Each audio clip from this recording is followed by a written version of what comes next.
porque ele fez, porque ele achou justo fazer, e ele era satisfeito com a sua vida, com a vida que tinha. Ele disse assim: respondeu Barzilai ao rei: quantos serão ainda os dias de anos de minha vida?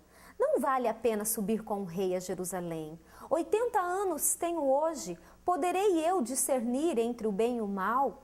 Poderei eu, teu servo, ter gosto do que comer ou beber? Poderei eu mais ouvir a voz dos cantores e cantoras? E porque há de ser o teu servo ainda pesado ao rei, meu senhor? Com o rei irá o teu servo ainda um pouco além do Jordão, porque há de me retribuir o rei com tal recompensa?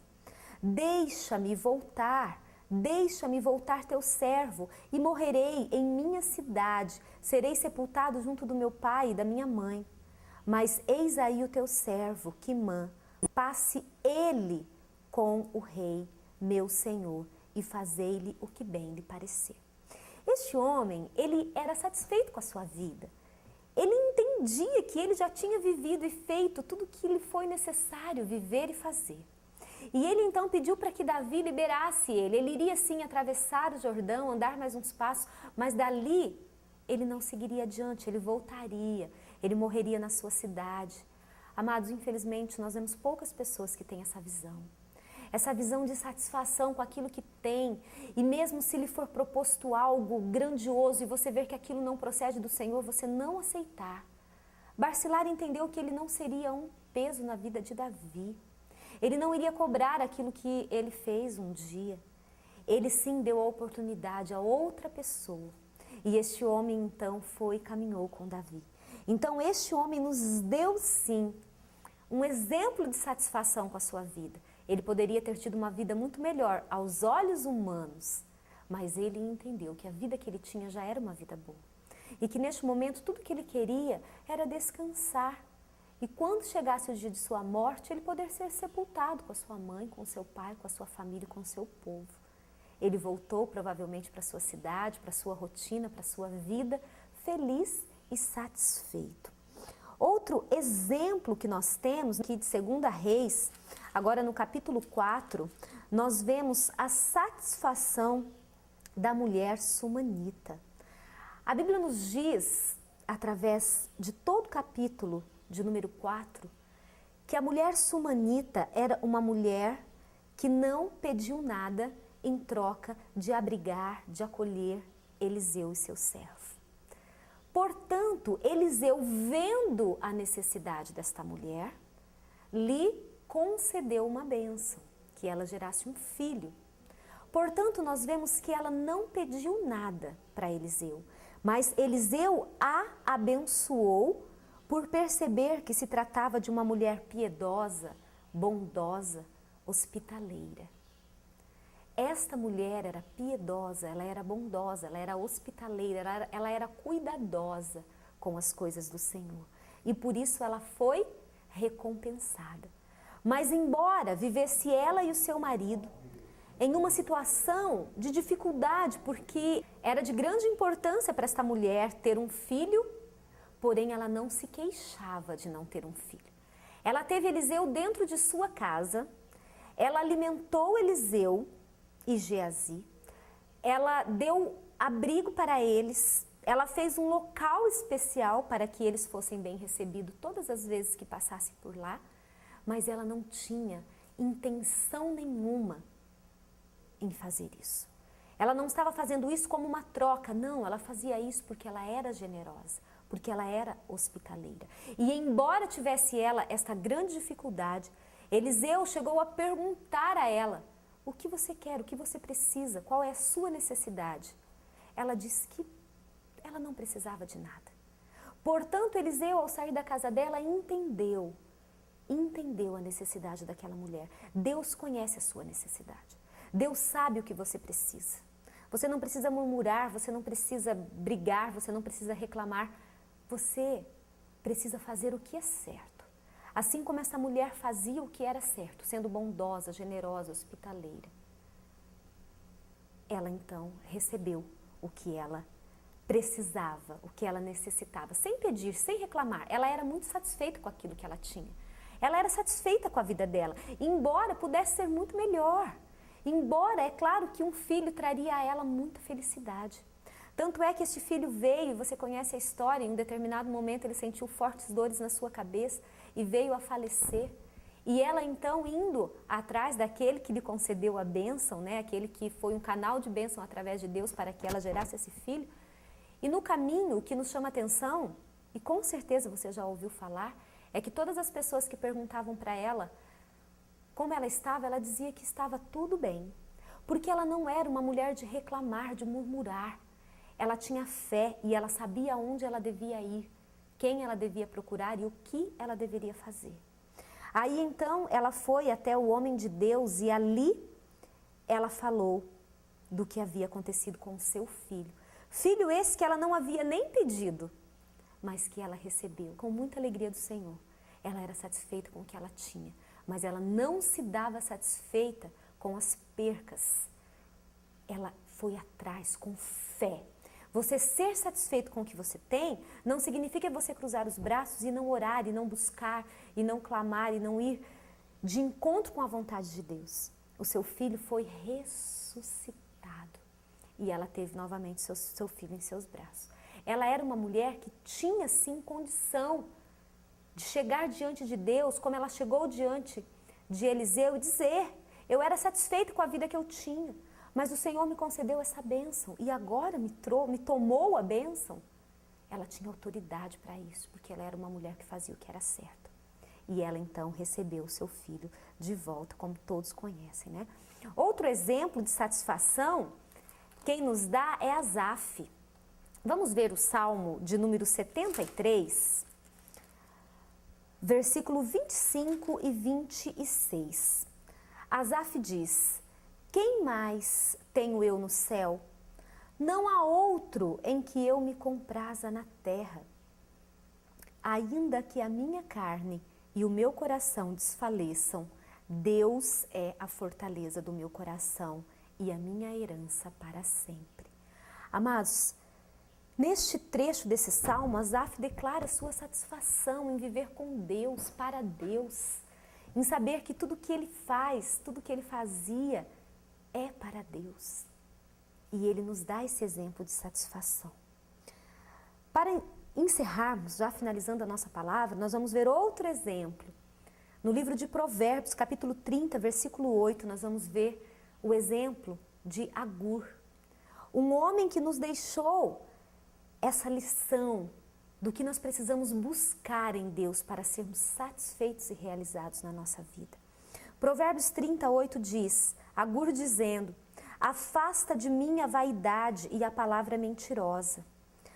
Não me des nem a pobreza, nem a riqueza.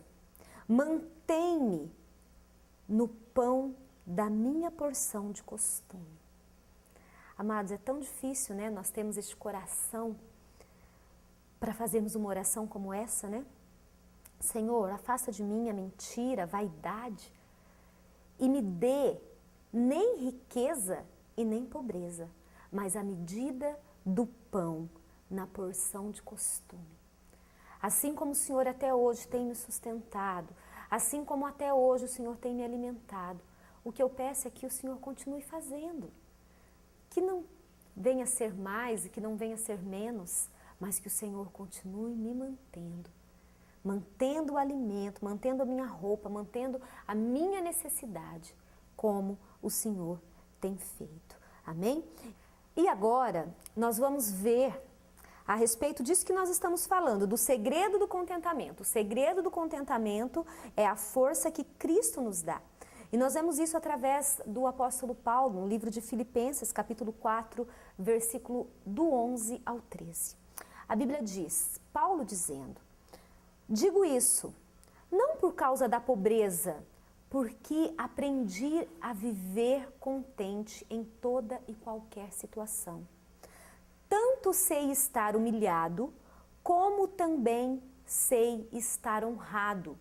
De tudo e em todas as circunstâncias já tenho experiência, tanto de fartura como de fome, assim de abundância como de escassez.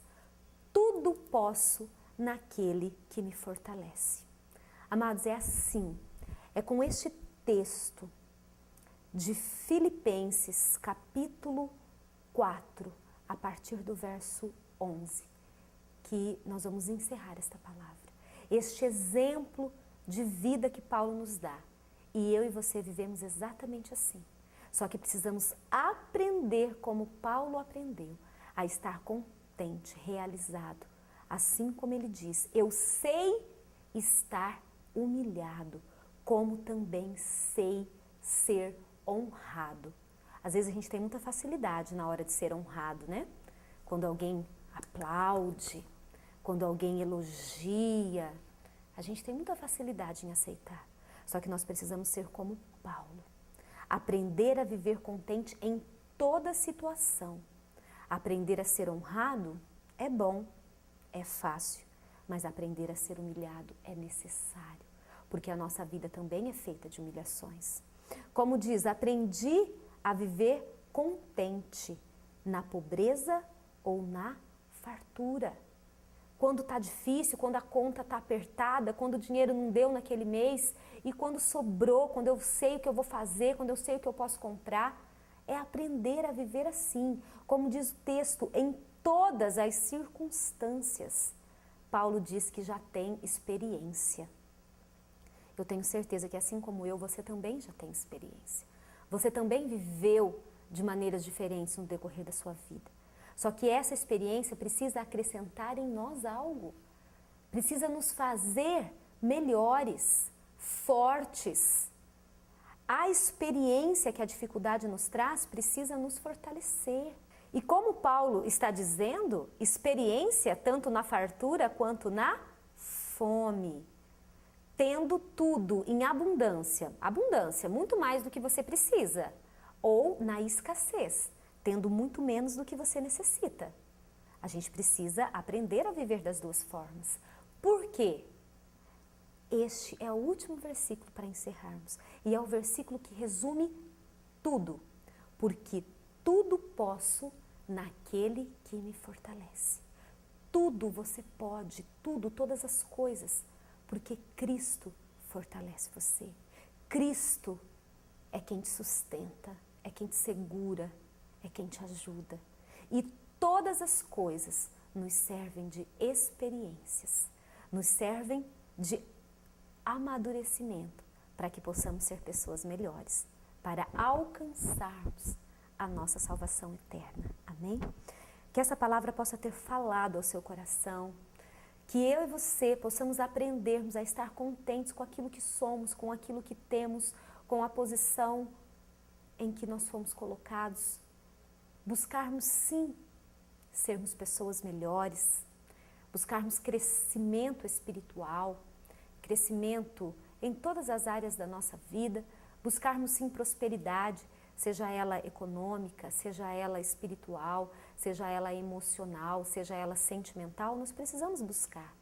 Mas nunca nos esquecermos que nós só podemos todas essas coisas porque é Cristo quem nos fortalece, porque é Ele quem nos ajuda e quem nos capacita, porque nós, por nós mesmos, nada podemos e nada conseguiremos.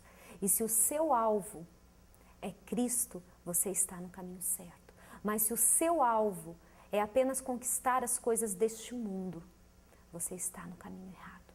Nós precisamos ter Cristo como alvo e as demais coisas nos serão acrescentadas. Amém?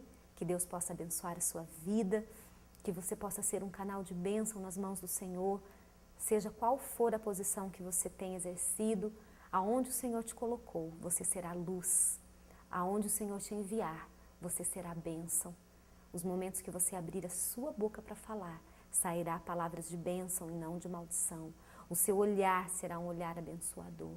O seu ouvir será um ouvir abençoador. O seu falar e o seu agir será abençoador, porque você vive em Cristo e Cristo vive em você. Amém? Que Deus te abençoe, te fortaleça a cada dia, que você possa ouvir esta e outras mensagens através deste canal de comunicação, nossa Web TV e Web Rádio, Renovando Vidas. Fiquem todos com Deus e até a próxima oportunidade que o Senhor nos conceder. Amém?